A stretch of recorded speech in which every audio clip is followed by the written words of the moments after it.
A very good morning to all of you. Welcome.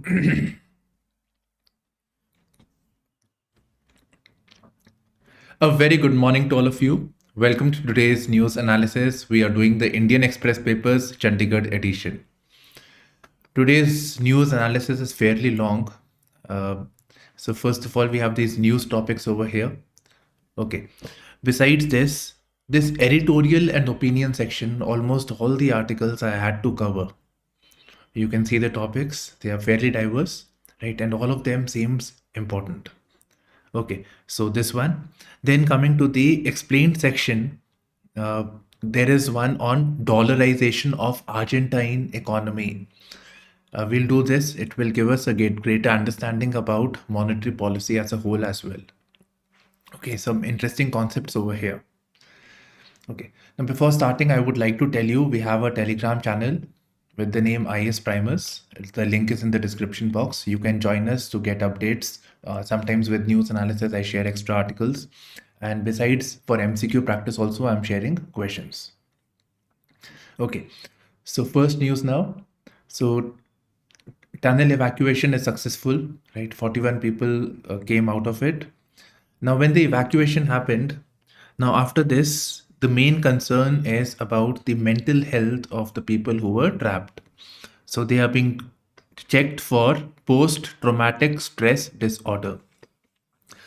Now, this is the last time I'm telling you this tunnel topic can be asked in your ethics case study as to people are trapped. How would you deal with that situation? How would you get them evacuated? All those things. And the last step should be about evacuation and then rehabilitation. Your answer can also focus on the 3 R's, that is rescue, relief, rehabilitation. Okay. So there is a case of a complaint of torture in police custody. Right. So this is there today in the news. We have a lot of articles to cover. So today I'm not going into this. Okay. Farmer agitation is taking place in Punjab mainly, that has been called off. And they say that if our issues are not addressed, then there will be a nationwide agitation and it will be much bigger than what happened previously, which when Delhi was blocked. Now, what are the key demands of the farmers? So let's look at it. Same things were asked before also. So one they want is legal guarantee of minimum support price. Second, pension of rupees 10,000 for farmers above 60 years of age. Then, during the previous farmer agitation, criminal cases were filed, those should be withdrawn. Then, farmers have been told to put power meters, right? As of now, agriculture area, the power as well as the water supply, it is free. But it is causing a lot of diversion of power, unregulated diversion of power, and therefore the government wants power meters, even though they are not actually charging money. So the farmers are concerned that eventually they'll be billed for this. So this should be removed. Chip-based power meters should go away. And lastly, the conspirator of the Lakhimpur Kheri killing, where a group of farmers were walking and a Scorpio Jeep ran over them. And it came out that the driver was associated with the ruling party. So that those people should be arrested, charged basically. Okay, next article, putting Lashkar-e-Taiba on terror list. So we are talking about Israel, which recently put Lashkar-e-Taiba on the terror list. So this is to mark, the ambassador is saying, to mark the 15 years of 26/11 attacks, plus it is a way of expressing goodwill towards India. So Israel side is done. Now coming to the Arab state, the Arabs. The Saudi envoy has said that Arab League or the League of Arab States expects India to play a role in the global peace.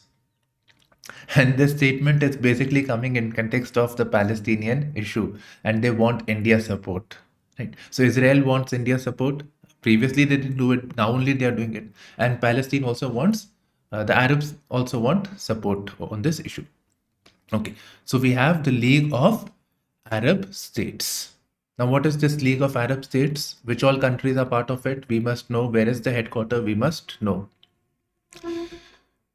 So Arab states is basically this peninsula, Arabian Peninsula, plus the North African countries. You can see on the map over here. Okay. The headquarters is Cairo, Egypt, administrative center. Now, here you can do one thing. You can go with this exclusion idea that obviously these countries are under the Arabic influence, geographically speaking. Iran is not part of it. So a Muslim country, but it is not part of it. Iran is not an Arab country. We have an editorial on this thing, that the Supreme Court panel. So there we will look at this issue. Okay. Rozgar Mela, Prime Minister Modi to distribute 51,000 appointment letters tomorrow. So these appointment letters are with the government job, lower level central government jobs, state government, so like that jobs. 51,000 appointment letters would be given by the PM. Okay. So now when these new joinees will be there, they will be given access to Karmayogi Prarambh, an online module on Karmayogi portal. Now, what is this Karmayogi Prarambh? Karam means work, right? Praram means start. So this Karmayogi Praram was basically initiated for the newly joining civil servants. So it will provide training content on that. So same access would be provided to the new joinees. And you can see some of the courses over here: effective communication, public procurement framework, right to information act, which we also do, by the way, stress management, a course on PowerPoint, MS Word, Excel. So all those are there. All for free of cost. I think you can also log in and try for yourself. Okay, so this was the iGot portal that I showed you. Now, which ministry is organizing this? So it is Department of Personnel and Training, Ministry of Electronics and Information Technologies. So these two ministries are mentioned over here. Okay. Then I was wondering, why is a Navy officer, Navy chief, one of the Navy chiefs, why is he there with this name, Imphal? Imphal is Manipur, nothing to do with sea, right? Okay. So it works out that a new warship is being released. So that inauguration ceremony was done. It will be named under the name Imphal. Okay. Now this warship is P-15B class warship. This is how it looks. It's fairly big, and it will be armed with BrahMos missile. Right. So BrahMos missile and certain other things would be there.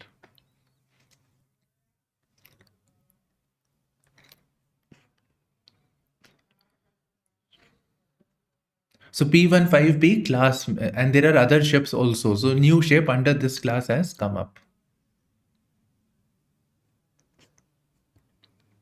Okay, next we have NASA and ISRO space cooperation, some information on this thing. So we have some interview from NASA administrator and talking about where all NASA can collaborate with India. So NASA sees India as a great future partner, right? And they say that we can collaborate on certain missions, operations. So one is India's proposed Gaganyaan mission. Gaganyaan, there are actually two missions actually. So Gaganyaan, now a new Gaganyaan is coming up. And Gagan means space, Yaan means space vehicle, right? So, okay. So this Gaganyaan will have a three-membered, three-crew people, astronauts. It will release, they will travel in the space and then come back. That is the idea. So it will consist of a three-member crew who will orbit the Earth at an 400-kilometer distance. already training of these astronauts is going on. NASA is saying that since NASA already has experience with astronauts, so they can help counsel and collaborate with ISRO. Timeline, not very sure, but it's scheduled for October 21st, 2023. This is, I think, the test flights. So the cycle is going on. So let's see when that happens. Okay. Then NASA says that by 2031, they will have a change visit to the International Space Station. So they want an Indian to be part of the International Space Station. So probable Indian in ISS that can be there. Okay. So these two were basically there. And besides, what we know is, which is not mentioned, NASA has an Artemis program mainly dealing with this moon. So collaborating with India on the space domain with the Artemis program. So that was also thing, because India did a moon lunar mission also recently. Okay. This is then there is a mention of a Nisar satellite launch. It is not to do with India actually. Nisar is a completely separate concept. So Nisar is a space observation. It's a satellite. It is an Earth observation satellite. It will be on a low Earth orbit. Its purpose is to create a 3D model of the Earth from space by using radar technology. Radar means it can go see through the clouds and even the surface of the earth if required. So 3D model of the earth can be prepared, and it will help evaluate the changes to the surface of the earth, especially post earthquake. So that is the idea. So Nisar satellite, it is a program of NASA alone, not India, just NASA. Okay.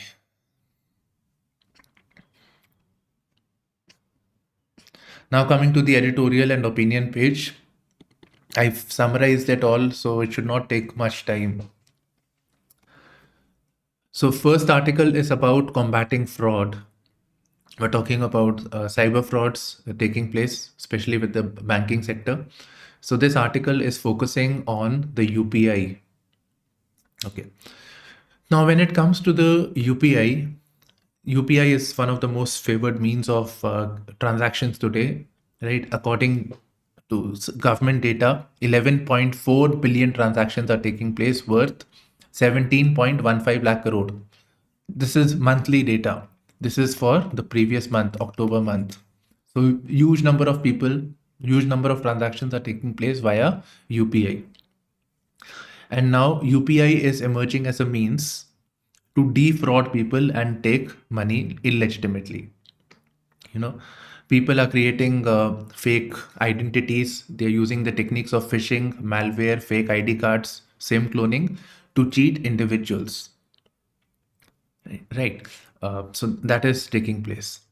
So to safeguard people from these cyber crimes, the government recently said, and this is the main theme, the government recently said that transactions upward of rupees 2,000 with a new contact shall be regulated, and there shall be a 4-hour delay. So new contact for 2,000 rupees. Now, doing so will naturally create a friction in the payment system. It will make it slow down. It will make it unreliable also, and maybe unattractive also. So even though this is concerning the safety of the people making the transaction, but at the same time, it is creating friction in the payment system. Okay. So this is obviously there is a problem over here. This should be dealt with. It should not come with friction. So that is what the article is saying. So what else can be done? There is a need to upgrade the IT infrastructure as well as the protocols. Nobody is asking us what protocols. It just says this thing. And also in exam also it will not be easy to elaborate. Okay. Next, there should be emphasis on consumer awareness. Right. So people should be aware of the risks involved. So they should be more mindful while doing it. Anyways, this is a much required this thing with the rate at which the crimes are taking place. Okay. Okay, now moving on to the next article, choosing our future. So this article concerns the issue of climate change. So recently, United Nations Environment Program released the Global Emissions Gap Report, or it simply says gap report, but it's this Global Emissions Gap Report. Okay. And according to this, it has come to light that if emissions continue at the rate they are, if the emissions continue, then the climate change will go to 2.9 degrees Celsius. The global warming will go to 2.9 degrees Celsius, much above the target set in COP21, the Paris summit, where the target was set at 1.5 degrees Celsius of the pre-industrial level, that the climate should not go beyond this level. The global warming should not go beyond this level, 1.5 degrees Celsius. So we are obviously double of that. We wanted to limit here, but we are coming over here. So this should be dealt with a war footing. Right. At best, it is saying we are on track for 2.5 degrees Celsius. And even at this, you can imagine the kind of catastrophic events that may take place. Even now, when the temperature has not reached to this level, we are seeing a lot of climate anomalies taking place, drought events, urban floods, right? And obviously health issues associated with that. So we need strong interventions. We need timely interventions. And now we have the COP28 coming up, the summit at Dubai, wherein global stock taking exercise will take place. That is, what is the globe doing, the world as a whole doing with respect to dealing with the issue of global warming. And when we talk about the globe, of course, the globe is constituting of individual countries or local members. So their assessment will also come to light. So global stock taking exercise is taking place, and based on it, now we should work on bringing in accountability, hold the countries and the world accountable to the climate change. Some mechanism should be brought in place. Right. Only one agreement international, especially with respect to climate change, which is successful at the moment, is the Montreal Protocol with reference to the refrigerant gases, the chlorofluorocarbon emissions. That is because of legal obligations are there. So accountability mechanism is there. So that is must be there. So accountability should be there, but it should also keep in mind the principles of equity and fairness, because there are these obviously the lesser developed countries, they are still dependent on coal-based power, right? So if their changes are made, then it will disproportionately affect the marginalized people in those countries. So that also should be kept in mind. Okay, so that has to be there. Besides, we already know the talk is going to be on tripling renewable energy goals, and climate finance thing will be taken up. Okay, next article, long road to healing. So with reference to the Manipur violence that took place, so it was found by the Supreme Court that government was wanting. More needed to be done. Government was not doing much. So as a result, the Supreme Court constituted a committee, a high member committee, which was headed by Geeta Mittal, former Chief Justice of Jammu and Kashmir High Court, Geeta Mittal, to look into the issue of the rehabilitation of the people affected, provide relief and rehabilitation to the people affected by the Manipur violence. So what compensation should be given, if compensation is given or not, oversee the entire process. Okay. Now, one major issue that has come to light is with the violence taking place between the Kuki and Meiti, there are a lot of dead bodies and a lot of unclaimed dead bodies lying in the mortuaries of the government hospitals, predominantly from the Kuki community.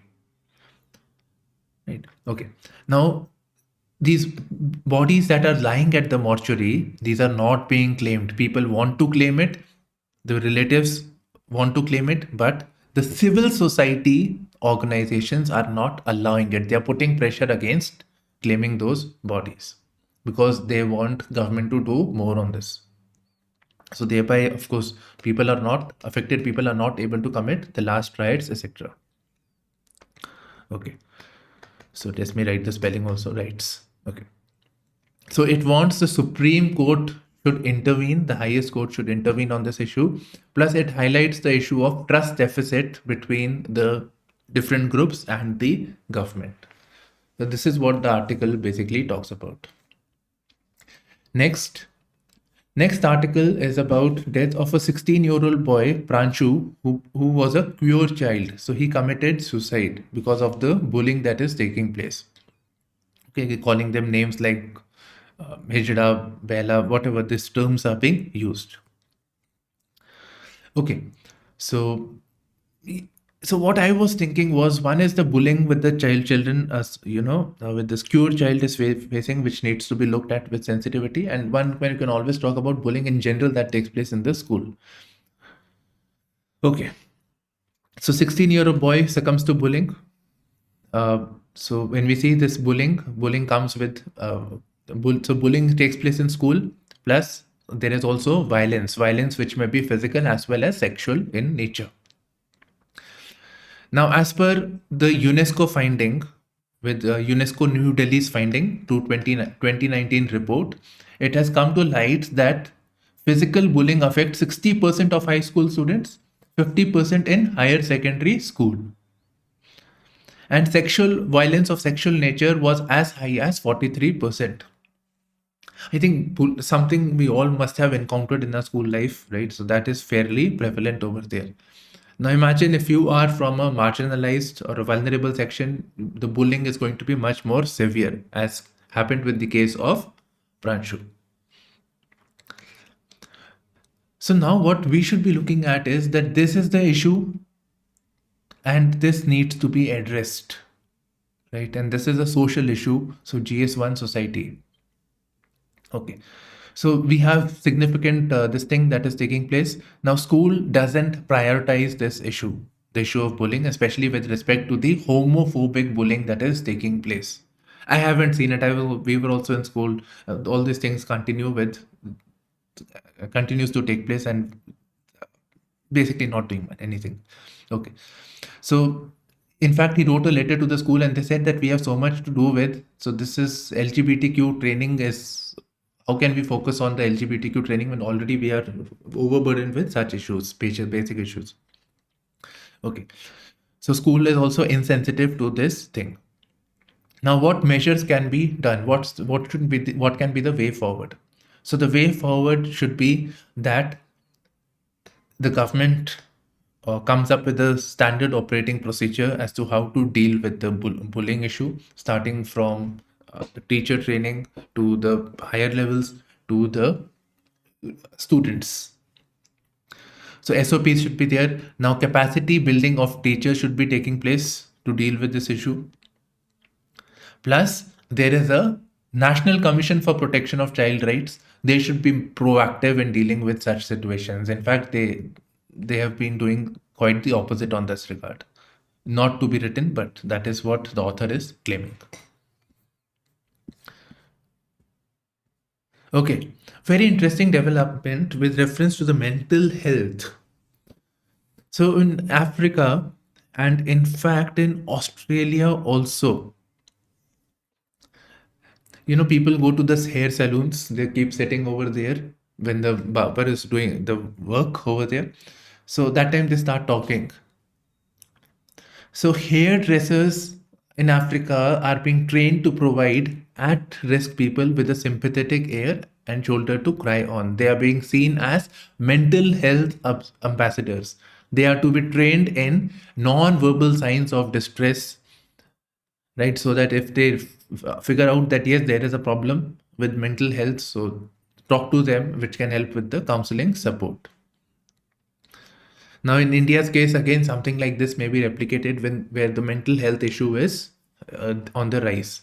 In fact, if you look at the number of psychiatrists per 1 lakh of population, it is very, very low, 0.75 psychiatrists. Right. So this is low. Okay. We have a government scheme known as Tele-Manas, that is tele mental health assistance and networking across states. Plus, we have this mental health day event that is taking place, which took place last month. And it is believed that 350,000 people were counseled. But imagine if the power goes to the people from the community, like the hairdressers, etc., then the reach would be much more, the efficiency would be much more, and people are more likely to talk there as compared to talk to a doctor also. Okay, a swing in the Maldives, a very interesting development that took place. By the way, quickly, this is India. South of the 8-degree channel, we come across Maldives. And I keep saying this 8-degree channel wherever I teach because this question was asked, right? Okay. Now, Maldives is very important, geopolitically speaking, because the important sea lanes of communication or SLOC passes through this region, right? So passes in the vicinity of this region.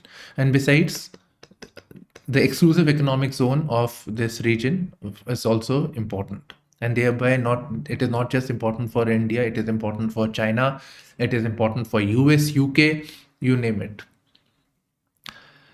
Now, more importantly, we have seen emergence of Turkey with reference to the Maldives issue. So the newly elected president of Maldives, Muizu, first of all, he came to power by saying that there is Indian military present over there that has to be evacuated and sent back. So he started his campaign with India Out campaign and got into power. And secondly, on getting elected, the first place he visited was Turkey. And Turkey, we know that Turkey and India relations are not good. Capital of Turkey is Ankara. Okay, so this is an eye opener as far as international relations go. Now, some key takeaways from this development. So, key learnings. It is important to recognize the agency of local elites. The author is saying that India should not just, it should go into the domestic politics also. So there is the emergence of the local elites of Maldives. They are holding a lot of power and influence. They should be talked with, negotiated, dealt with. Right. So that should be done. Second, when we see the power struggles in the Indian Ocean region or anywhere, we are focusing on US, India, China. But there are also smaller middle powers which can provide the same goods to the local elites, which the bigger powers can do. So these powers should not be underestimated, just as it happened with Turkey. Why would Muizu go to Turkey? Probably he got some support and getting elected as the president. Like some goods were provided to him.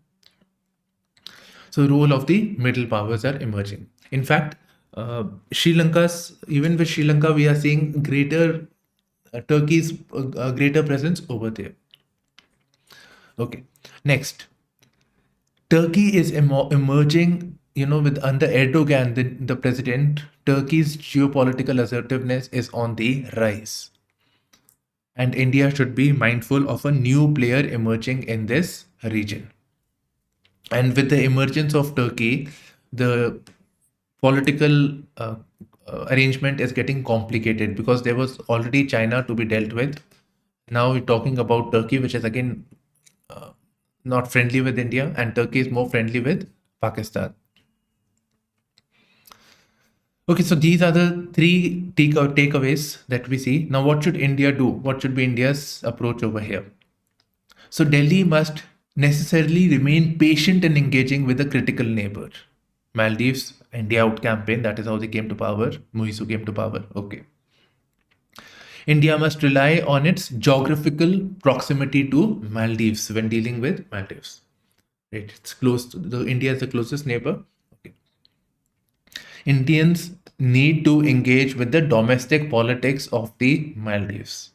Okay. The real word would be meddling, but we should not be writing that. Okay. Then India should work with like minded partners in the Gulf region. You see, Turkey and some other Gulf countries, the relations are not good. But those Gulf countries have means and affluence, and they are concerned with the rise of Turkey. So, involve the Gulf countries on dealing with the issue of, let's say, Maldives. Lastly, Delhi cannot be defensive. They need to be proactive in the foreign affairs matters.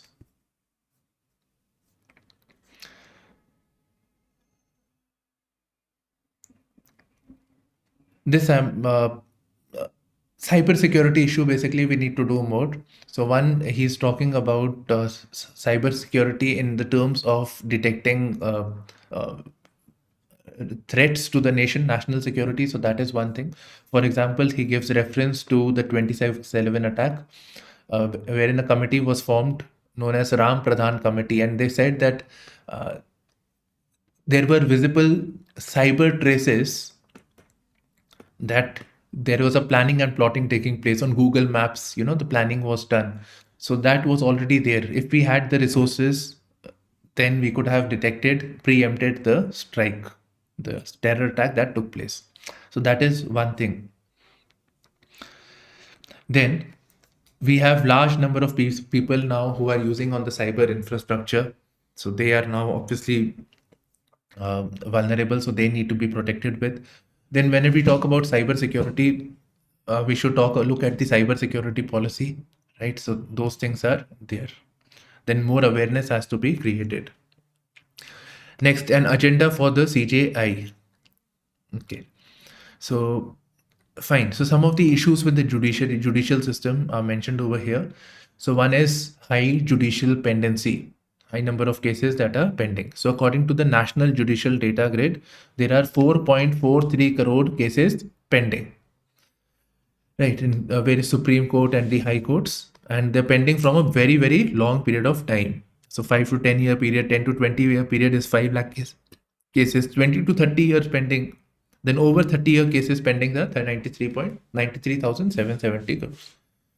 So huge pendency is taking place. Now, of course, we can separately also look into this issue as to pendency. More judges are required, right? What arrangement needs to be done so that we can see. Second is, and again related to pendency, is under trials. So people who are charged by the police of committing crime, but they have not been held guilty. They are in the custody, which means that they are in the jail, but it is not proven that they have committed crime. So as far as we go with this, it says 1,54,447 under trials. As far as I know, it is 67% or two-thirds of the inmates are under trials. And in many cases, they have been in the jail for more time than the crime for which they were charged with. For example, the crime, whatever, for 10 years period was there, they are in jail for 11 years, and yet the trial has not started. That is what I'm trying to say. Next, collegium system. The issue of the opacity of the collegium system, right? So that has to be looked into. Then the Supreme Court's role in protection of human rights. Supreme Court is also the guarantor of the fundamental rights, right? So in that it is seen to be wanting. People have been arrested for agitating for their rights, expressing opinions of the political beliefs. There are also several who have been killed in encounters. That aspect comes to light. Then the concerns associated with the independence of judiciary. Independence of judiciary is a basic structure of the constitution mentioned in the Minerva Mills case. Okay. Then some other issues like allocation of cases, CJI's role as the master of roster. It was previously in one of the chief justices. It was seen some wrongful conduct was there. Okay. Then the issue of judicial corruption. So that is also there. Okay. Next article, the world. right? Sorry, the international section now. Israel Hamas truce is taking place, goes for fifth day. Antony Blinken has returned to Israel for extension of the ceasefire. Chinese Navy ships visit Myanmar amid heightened security tensions. So, what security tensions are there? Sorry, I keep drawing India. Security tensions are in the Maldives, especially in this region. There is anti-Janta struggle, anti-Janta war. So there is a Janta government, military dictatorship in Myanmar. Then there are these civil society organizations, pro-democracy groups. They are fighting with the Janta government. So now we see the prevalence of a Chinese ship. Actually, war exercise, the military exercises taking place. At least that is what they are saying. It could also be Chinese providing some sort of a solidarity or guarantee that we will help you in curbing this violence. That could also be the case. Okay. Why such friendship of China with Myanmar? What does this indicate? You see, Chinese want good relation with Myanmar for one simple reason is uh, if we draw a line from China to Myanmar, it provides us connectivity with the Indian Ocean region, right? So it helps us helps China to address the issue of Iron Curtain, the block that India can make on the Strait of Malacca. So that is the idea. Plus, China wants to be a sustained a partner, a well-trusted partner with Myanmar, which India is not being able to be. Chinese military exercise is also seen with Vietnamese Navy in the Beibu Gulf, a pre-base thing. So you see, Vietnam, China relations, they have this issue with the South China Sea, but at the same time, they are having military exercise. So confidence building measure can be seen over there. The Beibu Gulf, you can see this is Vietnam, this is China. So the Beibu Gulf is there. Okay, so this is on the Chinese side.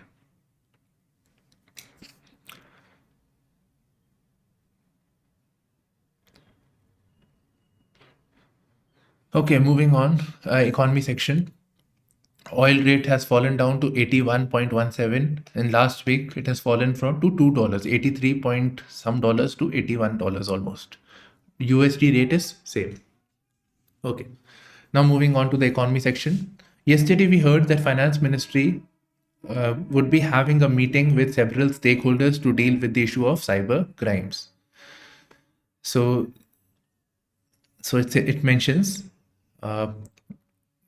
Department of Financial Services DFS meeting took place.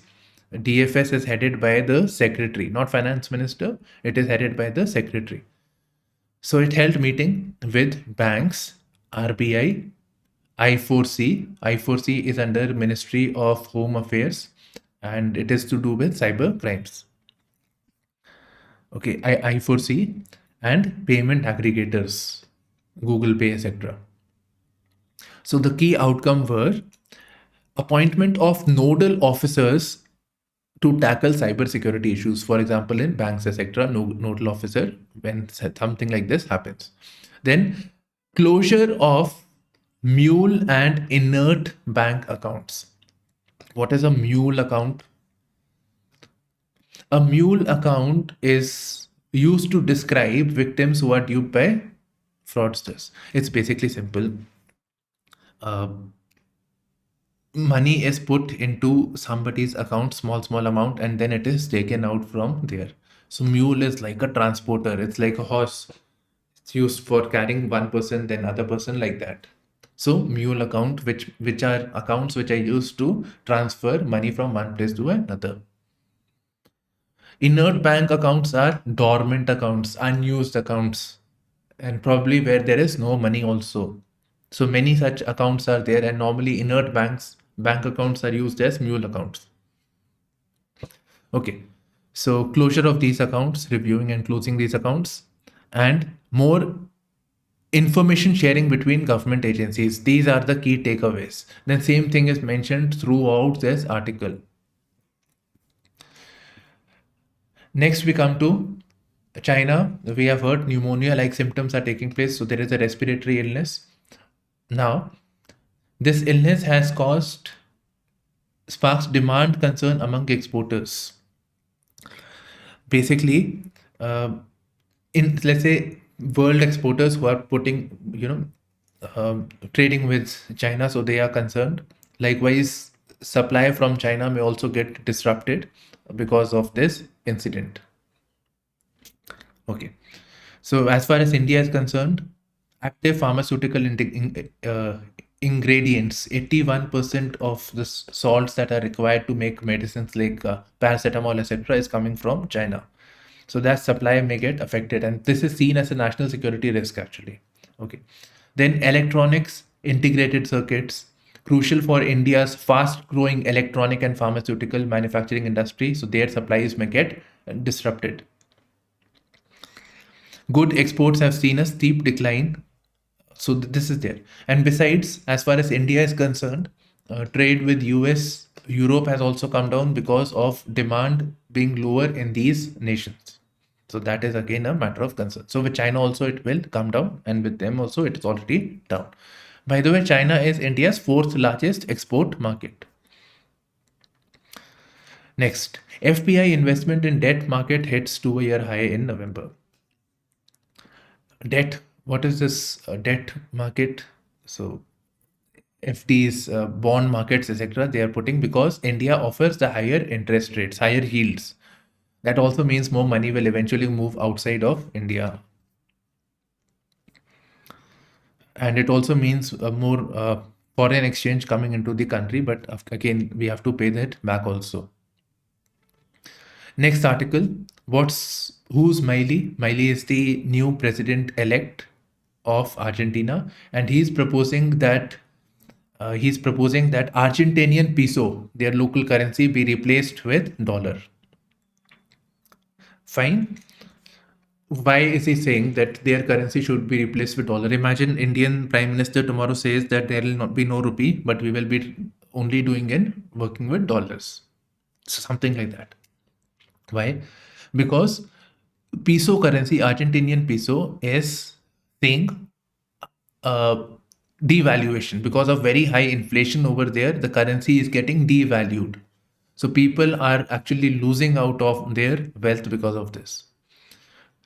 So since peso is losing value, and we know that dollar is a hard currency, so they're proposing that the Argentinian new president is saying that we can use dollar as a currency in our country because it is a hard currency. So people holding dollar, the dollar's value will remain protected despite inflation or whatever is taking place. So that is the idea. So this will be a quick fix approach, right? Because with the changes, dollar stability will be there as compared to the peso, even with the inflation taking place.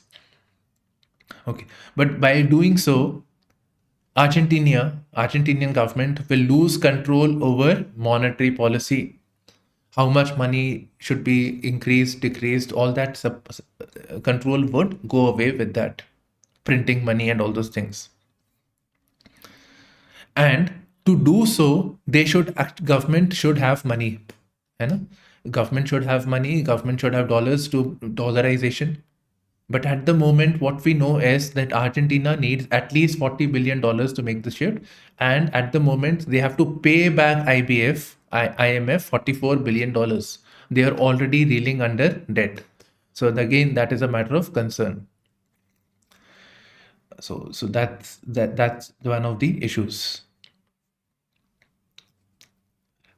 So and one more thing is, so one is the inadequacy of money, and other thing is that even if, let's say, the government, they come up with the dollar, they replace their currency with dollar, this does not mean that the things would become good. If the government keeps spending more than what they have, eventually there'll be a balance of payment crisis, and it will again disrupt their economy. For example, Sri Lanka had borrowed lot of currency, right? Eventually it was not able to pay back. Then again, that crisis was there. So fiscal prudence is still required, even with dollarization. So many people say it will not work because of the following reasons. But somebody who knows Argentinian economy, it is believed that Argentinians have a tend to save dollars, they hoard dollars, and there is an estimate of about $246 billion already there with the Argentinians. Moment dollarization takes place, this money will come into the Argentinian economy. So maybe this may work. Next is there is a political row between UK and Greece. So UK, when UK was ruling over the entire world at a time, they have taken up sculptures like Kohinoor diamond also and put it in their museums. As far as now Greece is concerned, they have this Parthenon sculptures. So they were taken from Greece when Greece was part of the Ottoman Empire by the UK. Right. So UK says that their seventh Earl of Elgin, this person took these to UK by seeking permission from the Ottoman Empire. Greece wants that these sculptures should be returned from UK back to Greece as it is their heritage. UK denies this. That hence the political row.